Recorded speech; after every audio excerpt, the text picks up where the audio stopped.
We've been making coffee for a long time, and there's always been some common myths or ideas that people get hung up on. Yeah, there's quite a few. I think maybe one of the first ones that we were talking about earlier was these crema myths. Like, you really look at a shot, and if there's this like beautiful crema with flecking in it, then you've pulled the perfect shot. But not necessarily. Yeah, the idea that you could diagnose an espresso just by looking at the crema is a little bit short-sighted. It misses some things. Crema is an essential part of good espresso, for sure, but what color that crema is and what its consistency is will depend a lot upon the coffee as much as anything. I mean, you can have a terrible coffee roasted poorly and get beautiful, like aesthetically pleasing crema out of it.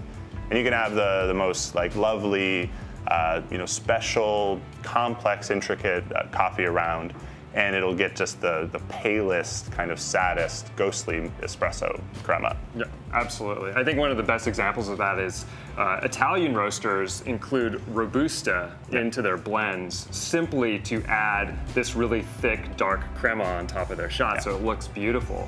But if you ever just taste a single origin Robusta, most people would not tell you that tastes like a very good espresso.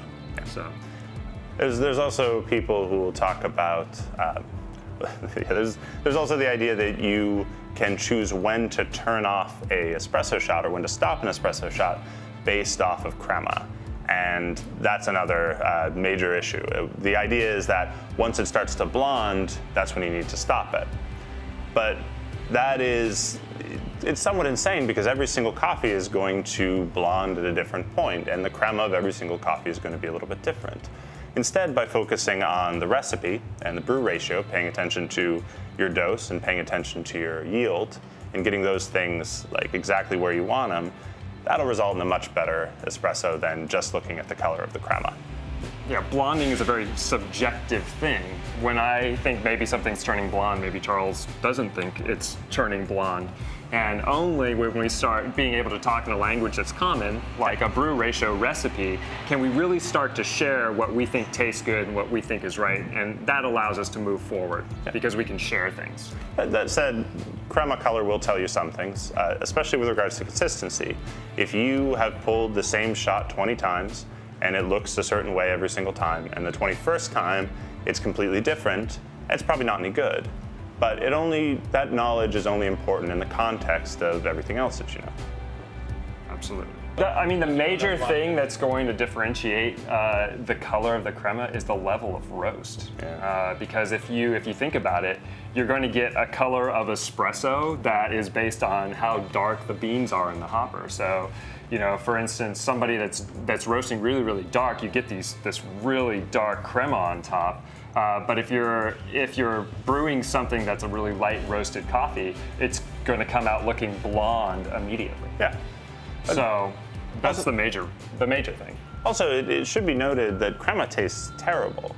Like, it's one of the least enjoyable parts of drinking coffee, and it's more crema is not necessarily going to mean a tastier shot. There's also when people pull a shot of espresso and they let it sit out and the crema dissipates, there's a common idea that like once there's a hole in the crema that it doesn't taste any good, and that's just simply not true. There's things happening to that espresso shot as it sits, but it's not going to be the crema signifying a loss of flavor. What'll happen is the temperature will change, and as the temperature changes, maybe what flavors we pick up on will change. A lot of the classic ideas behind espresso, like super hot cup, everything just really hot, it has a lot to do with hiding the flavors of bad espresso.